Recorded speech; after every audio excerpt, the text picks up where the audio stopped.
Welcome to the Holistic Career Change Podcast, one-stop shop for everyone feeling stuck in their career and who are looking to identify, change, and succeed at their new fulfilling work. I'm your host, VILMA. Let's go. Hi lovers, how are you doing? I hope you're doing so well.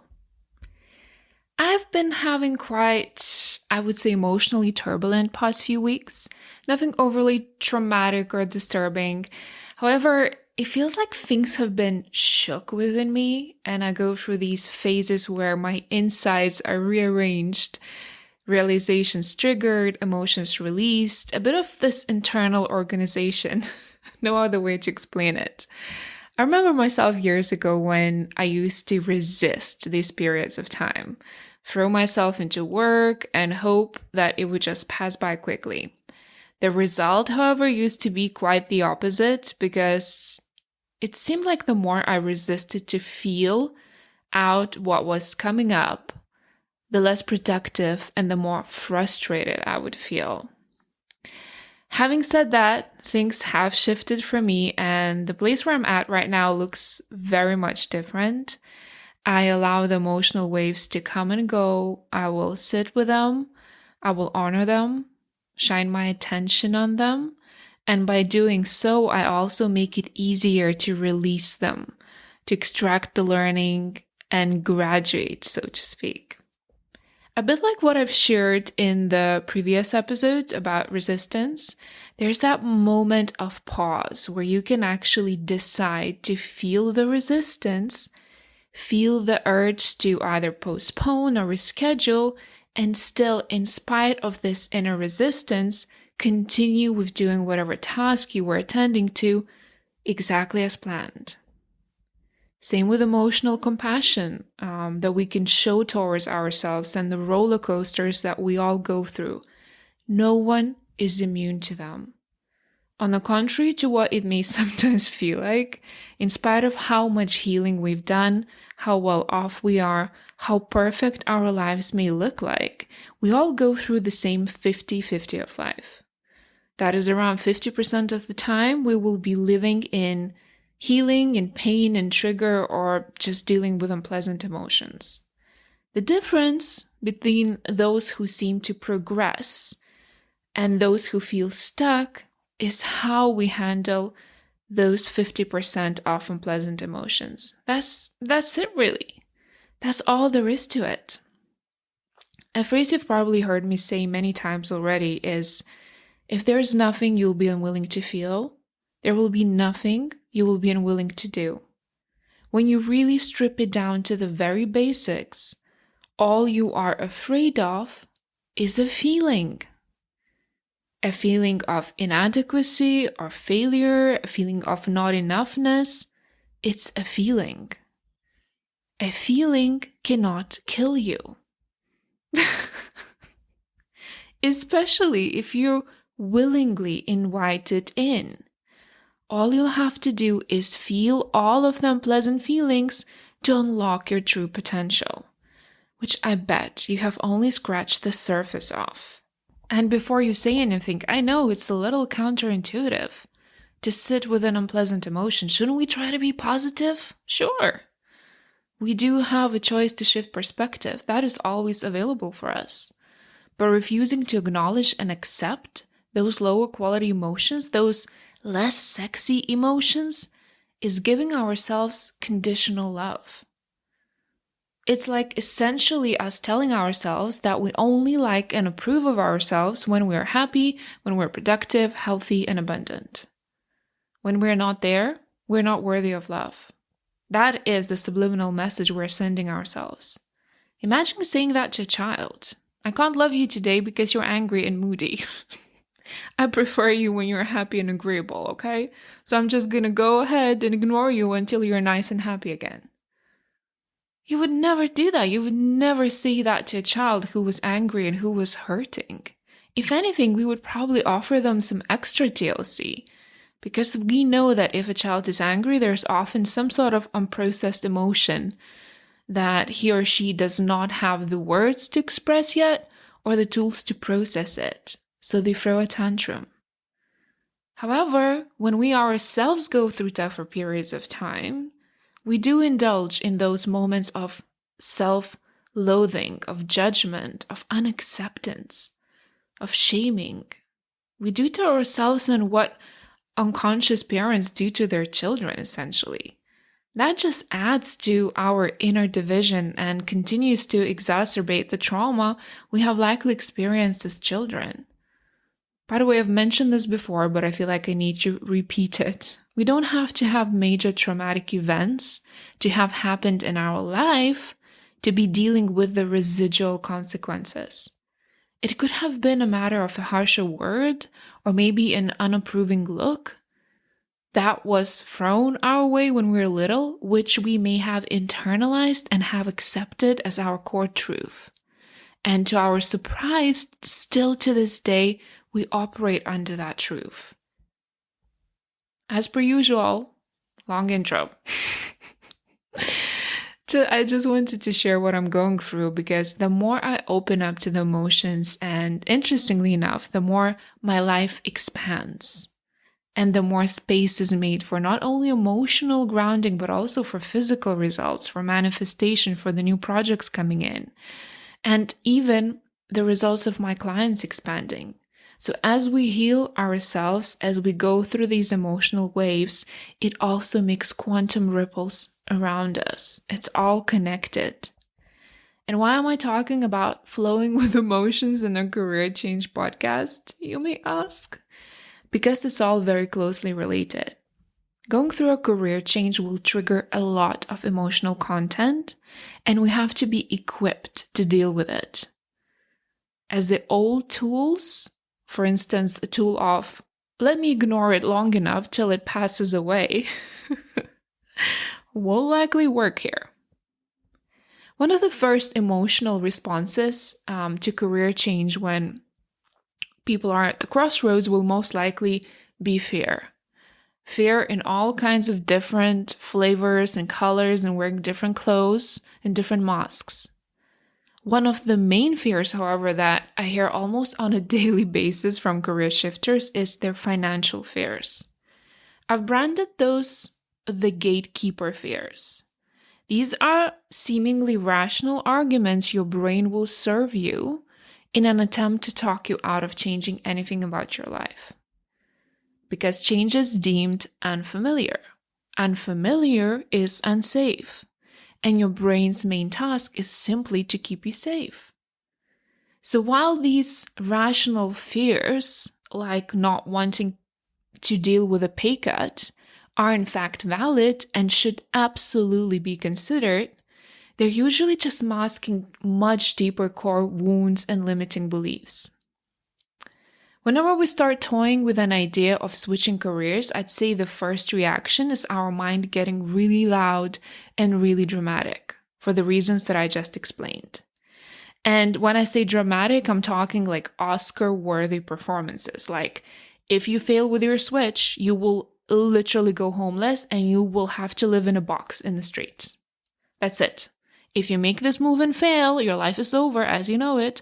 All of your life experiences, your education, your skill set is nullified, deleted, and you are begging for change in the streets. That's what your brain will tell you when you really start unpacking and exploring what it is actually that you are fearful of. And this may sound over the top, but I challenge you to really explore your fears. And this may not be so, necessarily clear or vocal and conscious, but if you start digging deeper, you might find that that fear is also what has been keeping you stuck. That fear of going back to square one financially, moving back in with your parents, borrowing money from your friends, selling a kidney, or whatever it is that your brain is telling you that is not allowed for you to do. Okay, I want you to notice there's a very important pattern here. A lot of these fears are unfounded and unrealistic. Like completely. But they're so loud, they're like so strong that they just carry us away and they do not even allow us to fully ground into considering a potential career change. Walk with me through this example. Say you have been working in sales. in all kinds of different organizations. You have education and business, you have some years of experience, yet you are finding that this work just does not fulfill you anymore. You find yourself dreading going to work, you procrastinate with completing your tasks or making all your phone calls, you spend a lot of time aimlessly scrolling on your phone or going through random articles, and most of it just feels extremely mind-numbing. And when you have started, you might have been ambitious and motivated, but now you just find yourself lacking, barely skating through, which might not even be your character. And maybe your lackluster performance have even been picked up by your supervisors. Yet sometimes you just find like you almost wish you would get fired, hoping that this might give you a good kick in the butt and light the fire up your ass to actually do something about your career.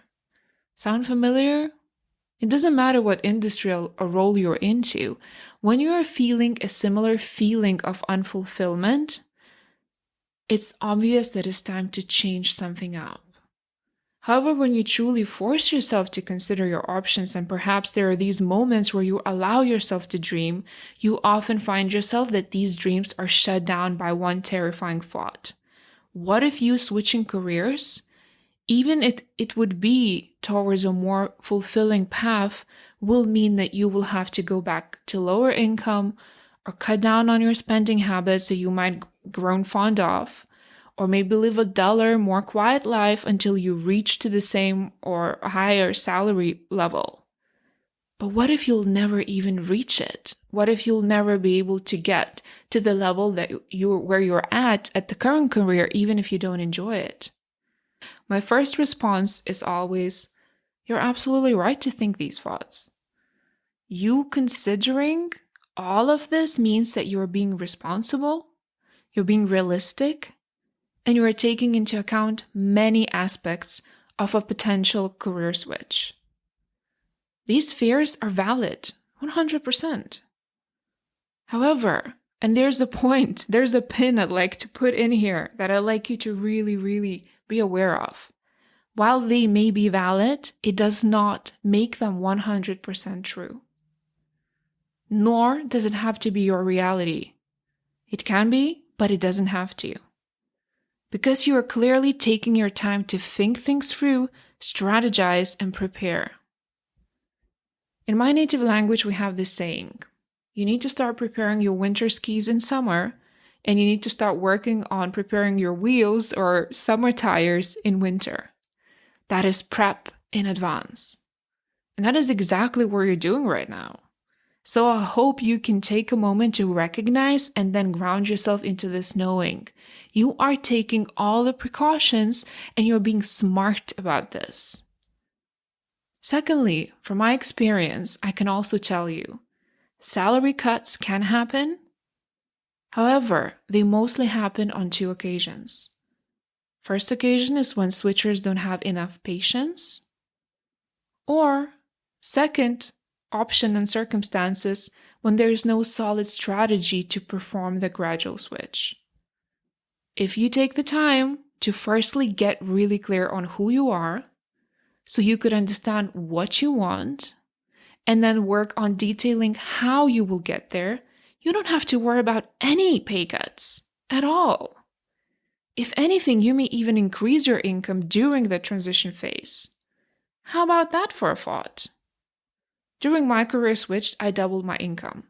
I only left my corporate 9 to 5 when I practice was bringing more money than I had ever received before in my corporate world. I actually very much enjoyed this transition period. That transition period for me was fun. I finally felt like I was taking back control of my life. And I had my bank account to show for it. Now, was it easy? Of course not. It did require focus and devotion and clear direction and a very good relationship with time management. Not gonna sugarcoat it, okay? I had to revamp all of that. However, it was possible for me, and if it is possible for me, it is 100% possible for you too. When we engineer career change for my clients, we always take this into account, and based on their specific circumstances, their financial needs and wants, we design a transition plan to account for all of it. So I really like you to ease into this knowing that there are many out-of-the-box, creative, smart ways to transition towards your career of meaning without moving back in with your parents or getting a job at Starbucks as you transition.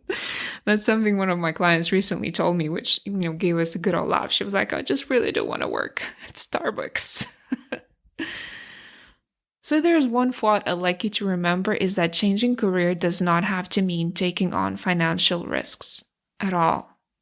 If anything, when you truly think about it, staying in a career that you're bored with might actually be riskier than pursuing that which lights your soul on fire. Your seemingly safe, comfort zone career in, say, big structure may not be as safe as you thought it is. And that is something we definitely saw happening in recent pandemic times. If you're demotivated at your current job and you can't find it in yourself to strive and to advance, you will probably just be showing up and giving an average performance, maybe sometimes even below par performance, doing the bare minimum just to stay afloat, which will eventually be noticed and probably flagged and might even lead to many uncomfortable conversations with your boss, and probably no bonuses and no raises. And this is probably not where the story ends.